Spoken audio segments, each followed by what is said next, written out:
Hey, what's up? It's Dave Duford here at Final Expense Agent Mentor at feagentmentor.com, where I help agents like you succeed in selling final expense insurance. And in today's video, I am talking about the subject of how the final expense business has changed since I originally started back in 2011. So the purpose for doing this video is to try to provide some perspective really for the newer agents who are looking at final expense and are considering jumping in. I want to know how this business has evolved. And I bring this up in a lot of my interviews. Maybe if you've seen some of my top agent interviews, one of the last questions I ask is about how the business has changed for them and how and what they expect over the next 10 to 20 years as far as the change in their particular business that they're selling. So I like this question. I think it's useful because it gets back to the fundamentals of this business. And what we're going to talk about specifically is how and what I have seen actually change or being modified or evolved since I started at this point. Really, I just celebrated my 7th year in the business.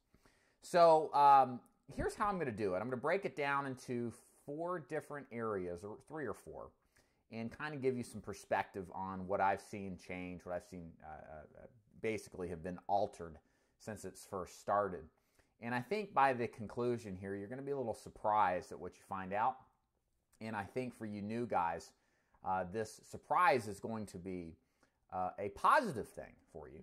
And I'll explain why near at the end. Okay, so first point we want to talk about is how the sales process has changed. So the traditional approach to selling final expense has not really changed one iota. It is primarily a face-to-face business. Now, with that said, there are more people now than ever selling over the phone or utilizing some non-traditional approach to sell final expense. So that would be using maybe internet leads or Facebook leads and then working from a call center environment or possibly being an independent agent working from home. Now, while there's more people doing this now than have been in the past, it is still a great minority. The vast number of agents now, and I believe will be for the continual period of time, will be selling face-to-face. And I think a lot of it goes into point number 2, which is how the prospects have changed. Now, this is something that I think a lot of people may find a little surprising. Even 10 years ago, there was much less people on the internet, especially older people.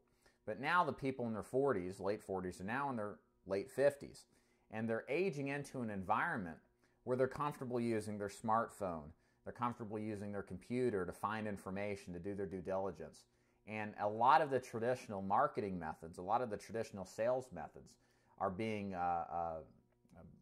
designed and facilitated to use the internet. I just drove by the other day and saw a billboard for Carvana, which apparently is a way to buy a car on the internet without seeing a salesperson, and they'll actually deliver it to you on a tow truck. So interesting sales process. So we see all this mass evolution of the prospects and how they're buying, how they're changing their buying habits. And I am, it may be surprising, but for those of you who sell final expense, the market and the way in which people buy, even with all these technological upheavals happening, has not changed the inherent basis and I believe perspective of the prospect when buying final expense insurance. If you look at other lines, it has. But final expense is really pretty much the same. Again, I haven't seen a dramatic shift towards a telephonic or internet-based type of enrollment system for final expense. You see that a lot with term insurance. But with final expense, it is still a face-to-face environment. Why is that? I think a lot of this has to do with the market that we're working, the people that we're working. This is very difficult for a new person looking in to totally understand what that means. I just got done with an interview with a great agent. He's written $200,000 a year for the last 10 years. His name is John Duggar. You may have heard of him. And we talked about what it takes to be successful in final expense. And he agreed it's understanding the people. It's understanding our marketplace. Because they're just not exactly like everybody else. And this mind shift has to take place in order for you to optimize your success in this business. And when it comes to prospecting, even though a lot of these people have smartphones, certainly a lot of these people have Facebook, they are still not using the leverage of the power of the internet to do due diligence and do research and really overcome the necessity of a skilled salesperson who's also a really good educator and can show a proper and help with a proper decision on making a buying decision for final expense. So I am still out here, literally, seeing the same kind of people. They were just in their 40s 7 years ago. Now they're in their 50s, and likewise as they get older. So they really haven't changed, even though we've seen dramatic changes in other industries. Take retail, for example. Retail is a bomb. Amazon has destroyed retail. I mean, the other day I bought floss on Amazon. Can you believe that? I don't even go to Rite Aid or the grocery store to buy floss or toothpaste now. I mean, that is an upheaval. But people aren't doing that with final expense insurance. They're still trusting an advisor or somebody to like physically help them face to face. Now, will that change over time? Possibly. Maybe in my generation that will. But there's always, I believe, going to be a segment that wants help from an agent. Insurance agents are one of the few type of salespeople that a large majority, now I don't know if it's a majority, but a large percentage of the population still want a person, an insurance agent, to advise them and help them on their decisions when it comes to insurance. And this is great for us because I can tell you, with the way insurance companies are made of money, they would be actively looking for ways to replace us if they could. We are a necessary evil in the minds of many insurance companies because if they could get rid of us and do a direct-to-consumer approach but still have the same kind of production, they would. And it sucks to say that, but that's just the reality for a lot of these organizations. So point number 3 here, now that we know the market really hasn't changed, I don't see it changing much. And the real sales process is pretty much the same with a few minor exceptions with telemarketing. Point number 3 is, how has the lead generation process changed? Same thing here, guys. 7 years in the making, I literally do the same exact thing to generate a lead that I was doing back in 2011. And I guarantee you, what I was doing in 2011 was probably being implemented in the same fashion back in 1991, okay, 20 years prior. And then before that, a lot of this business method has been the same old process as it always has been. Now, we've seen some minor alterations in some of the lead generation. I can tell you, with some of the changes in some lines of insurance, I believe there's been a migration in towards final expense that wasn't there when I originally started. So take, for example, healthcare. With healthcare gone down the tubes, a lot of insurance agents expecting to retire on renewals lost them all and had to get back in the market. Or also a lot of their older clients are aging into senior years and need final expense, so they start learning these particular products.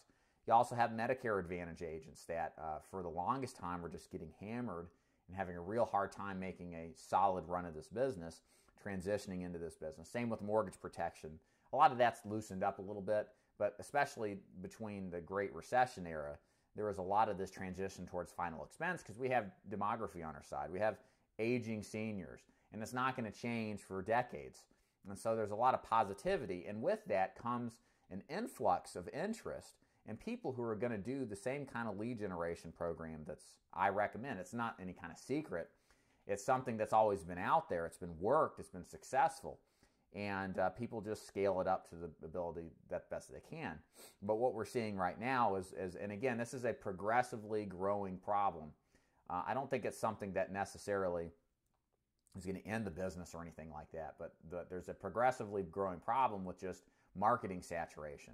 We all pretty much do the same kind of thing when we market for final expense leads. We send out direct mail leads. And what's happened with that is that the price point on leads has progressively increased. Not because postage prices have gone up or inflationary concerns, but because response rates have dwindled. Mildred's only going to send back so many cards a month if she's interested. Whereas 20 years ago, she might have gotten 2 or 3. Now she's getting 6 to 8 in many markets. And if she only sends 1 or 2 back, that means there's 6 or 7 that aren't sent back. So that is going to have a dampening effect for everybody. And some markets are worse than others. So one of the responses we've seen in this business to counter that, number one, is to loosen up the language on the direct mail piece to be less specific in order to generate more of a response rate. And that's been useful for some people. Some people are fine with that approach, some people hate it, but it has been a moderately successful way to generate leads, whereas the leads may have been more specific about life insurance are now less specific in order to control the cost component of the business. Also, we see cards now that offer bribes that send us back a free gift card to Walmart or something like that as a way to boost response rates. We've also seen, I think, the end of telemarketing leads for the most part. Now, not always. There are some people doing really well with telemarketing, but it's usually supplemental. There are a few, again, exceptions to every one of these rules I'm giving you guys, so don't take this for gospel completely here. You're going to find people who prove me wrong for sure, but on a larger scale basis, this is generally the case. Telemarketing just now, with the avatar leads gone, just isn't working like it used to be. I don't recommend anybody do telemarketing leads, but we have Facebook leads now, which I think on par are pretty good. They're usually less expensive than direct mail leads. They turn a lot faster than direct mail leads, but I think they're still not next to the quality consistency that you get with direct mail leads. Why that's the case, don't know, but I think Facebook leads are a great source for leads as well. So these are the changes we've seen. I think out of all of this, the biggest changes we've seen from the sales prospecting process to the actual people we see, I think, thank you, sir, I appreciate it. I think at the end of the day, the biggest change we've seen is just in how leads are generated to generate enough positive response, more so in the direct mail arena than anywhere else. And I think that's a direct response to just the amount of people that are in this business. Because, I mean, think about it. There's more people now than ever over 60. And a lot of these people don't have enough insurance, and they know it. So there's a big interest in buying this kind of product. So why would response rates go down? It's because more and more agents and people not insurance agents are recognizing the opportunity to sell something to people in their senior years. The biggest portion of the population that has the most money are people over 60. They're retirees, they're baby boomers. I mean, any kind of business model focused in that direction is probably a good place to start. And so this is kind of a reaction to that. So how can you manage this stuff? You just got to stay creative. You got to stay on top of things.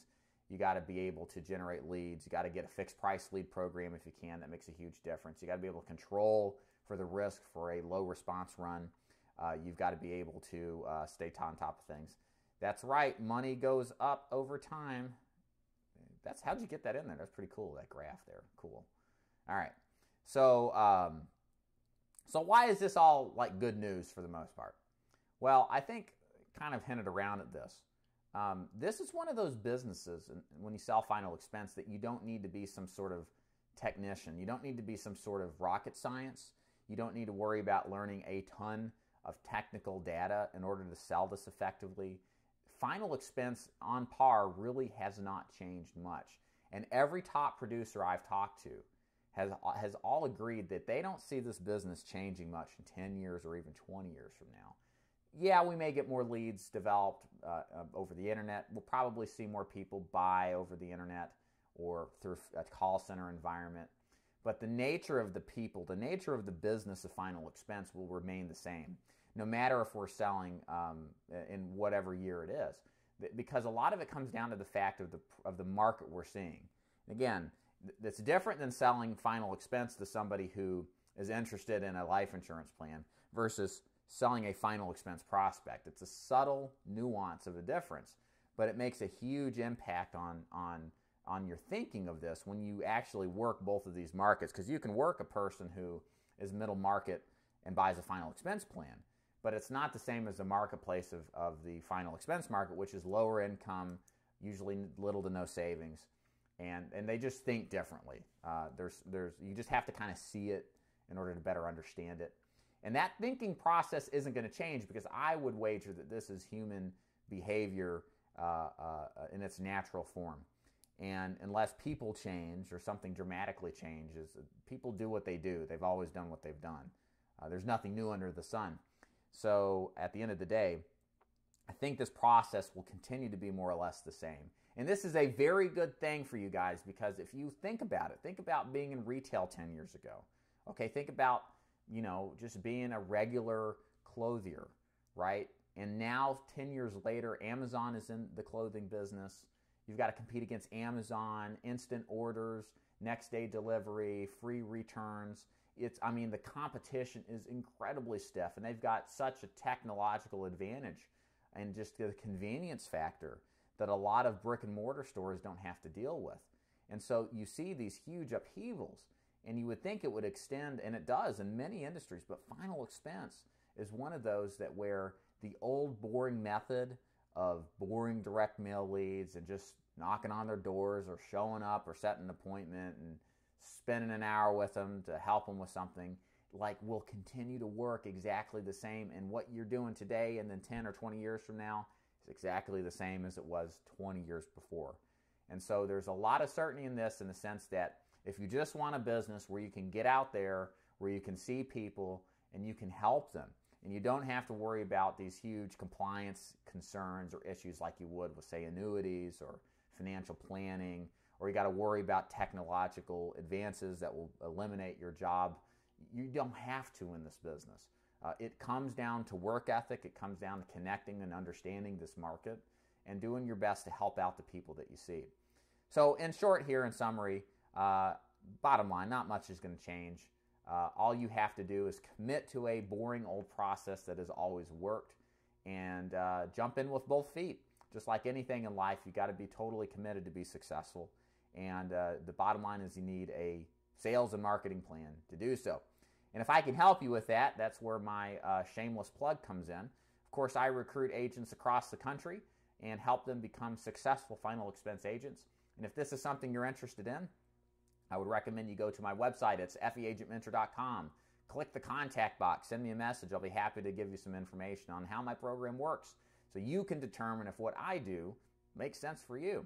If it does, great. If not, no problem. My name is David Duford. If you like these videos, please subscribe. Please give me a thumbs up. I will love you long time if you do it.